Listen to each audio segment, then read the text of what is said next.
job market Mark Anthony Dyson talks about on his podcast. Yes. This isn't just about scarce jobs. It's about completely fake postings, fake employers, fake recruiters, even fake advice. It sounds like a minefield. It can be. Dyson really stresses vigilance. Job seekers have to verify everything. Research the company Glassdoor, Reddit, wherever. Be super skeptical of unsolicited offers. Check email addresses, websites. Wow, it adds a whole other layer of stress, doesn't it? It really does. Coaches, you need to equip your clients to spot these scams. Critical thinking is key here. Thank you very much for joining me on Job Scam Report Podcast. This is from Mark Anthony Dyson. For more about me and know more about the Job Scam Report, you can go to markanthonydyson.substack.com. The podcast can be found on major podcast directories like Spotify, YouTube Music, Apple Music, and Substack, and a number of other podcast directories. I hope the value you get will enable you to enjoy the conversation ongoing along with job scams. And I try my best to present the latest and greatest and job scam advice as possible.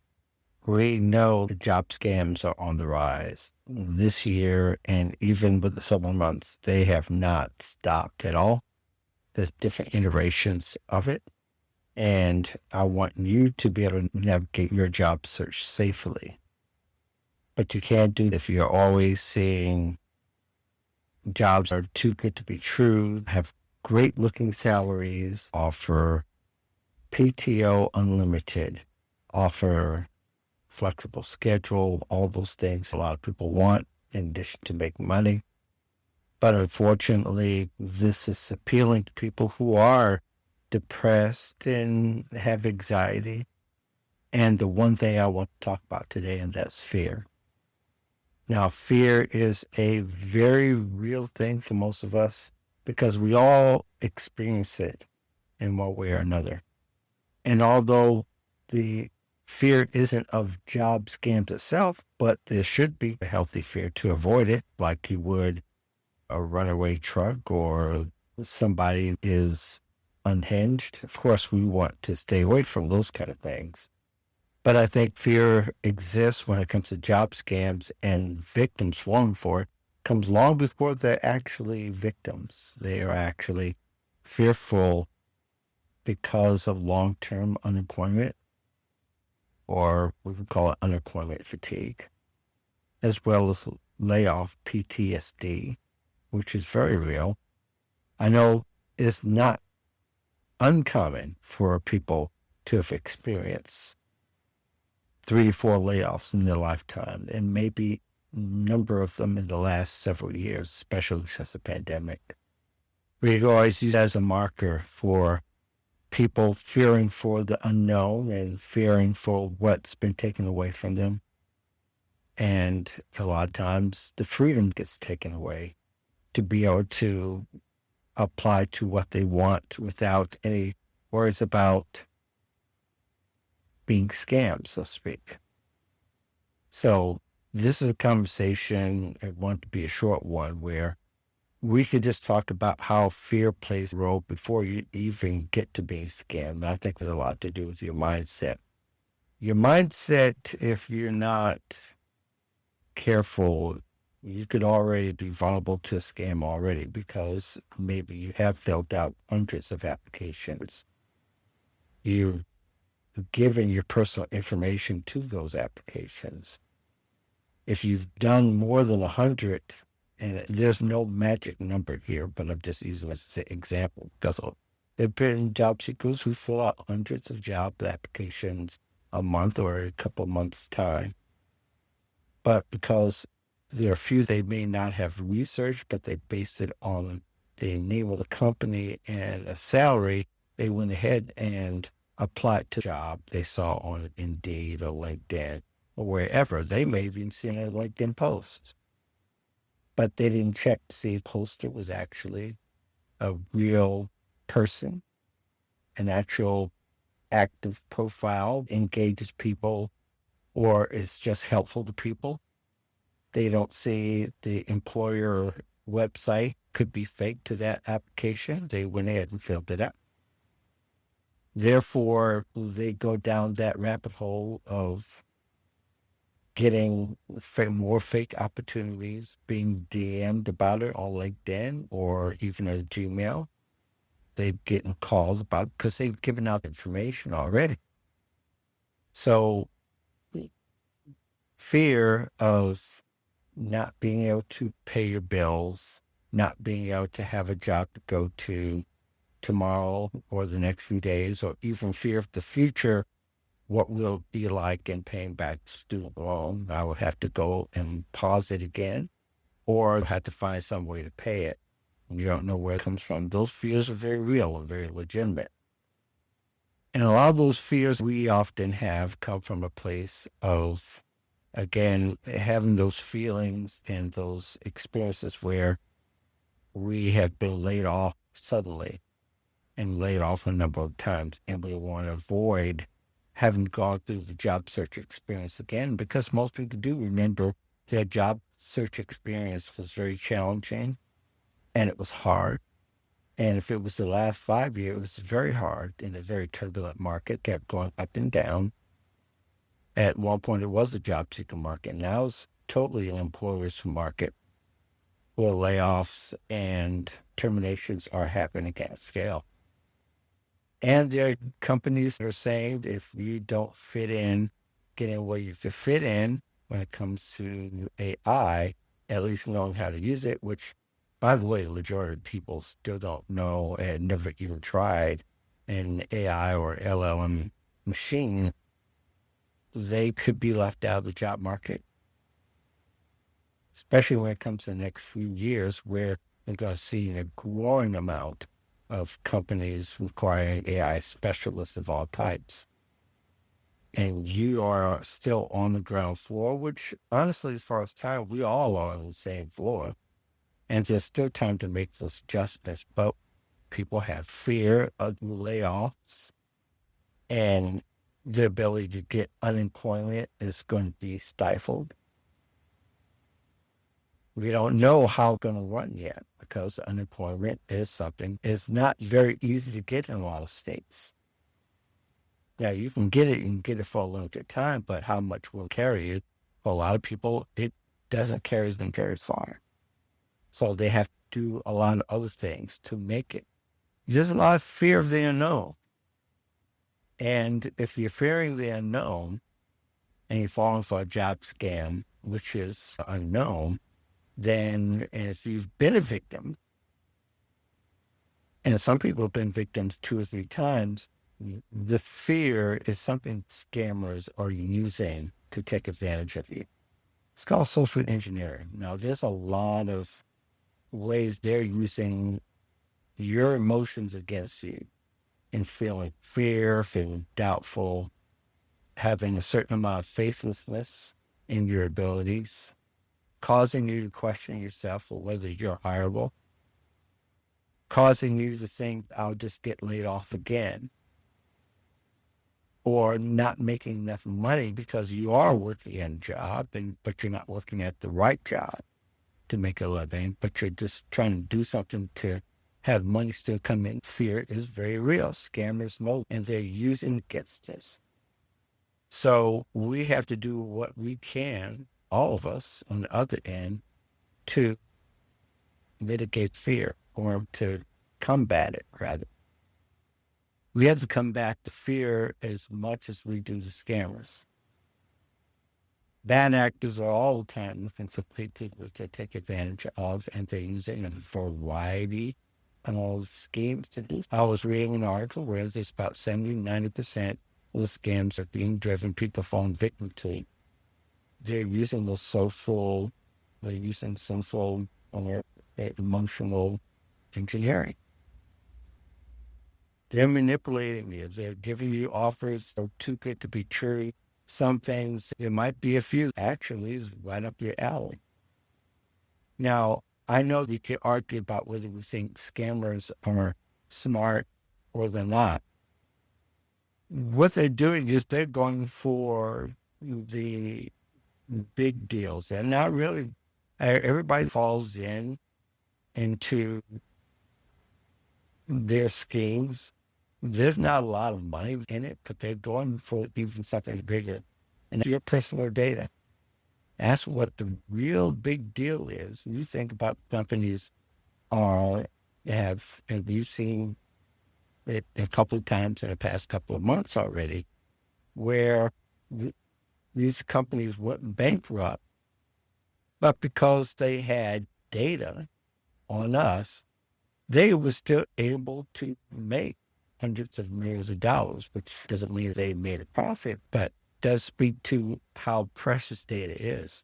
And we give it away all the time, whether it's shopping or not. But the worst thing about employment data was they give to a fake job or a fake posting, or maybe they were able to lure people into a WhatsApp and to Zoom to get them to give more personal information where they can actually use against you and make you feel like you're wanted or one end, but at the end of the day, they are looking to use again and again. Cash you can't use again and again.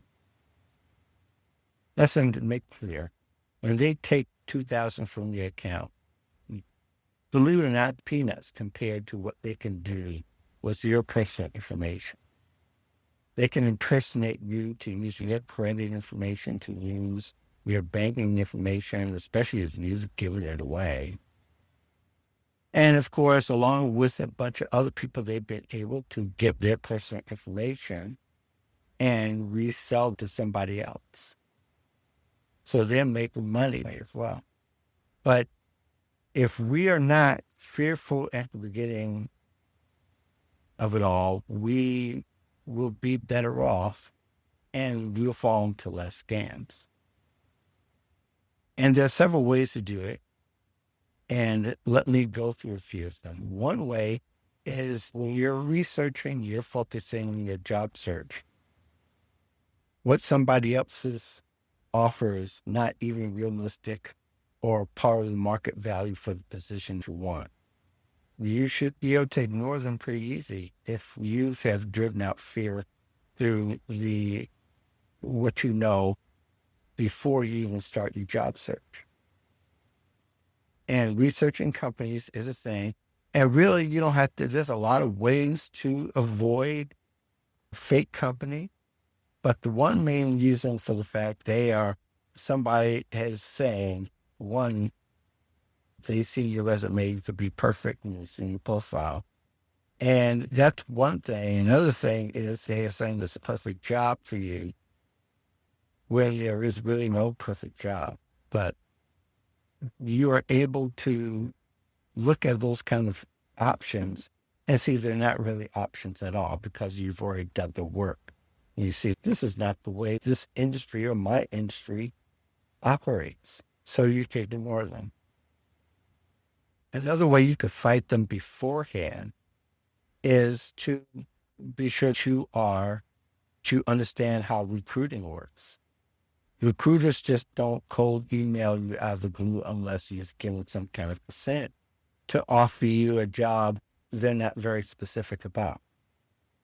Neither with hiring managers, but recruiters specifically, all the scams are fake recruiters. They don't have recruiting experience per se.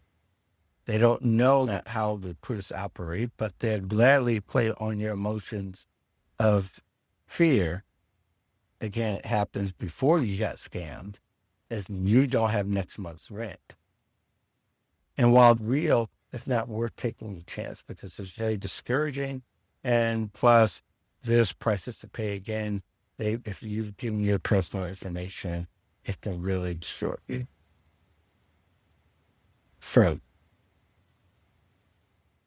Another reason why you should be weary and you've done the work beforehand, and again, this comes before you're even approached by scammers, and you won't even be tempted by a scammer if you have a great network, will be helping you. You've curated and you've put yourself into, you've given effort into before you need it. You're willing to trust them and they trust you to not lead you to fake opportunities. You can ask your network. You can ask your network to help you with figuring out the scam. And probably people who are internet savvy, and I know the out of date thing, or even if they're internet savvy, they may be somewhat AI savvy, but they know how to research and check real quick, and they have a good perception antenna on. They could tell you whether it's a scam or not, or whether they believe or not. But you get some clues in return too, especially if it's something you've seen on LinkedIn. Ask them to send you a request. You know what? Scammers won't send you a request. They ask you to connect with them. Or they ask, and then they take you away from the platform, which is a certain sign that's going nowhere but to get your personal information. So those are 3 ways right there that should be able to help you have a better hold on it. But you got to take care of the work first.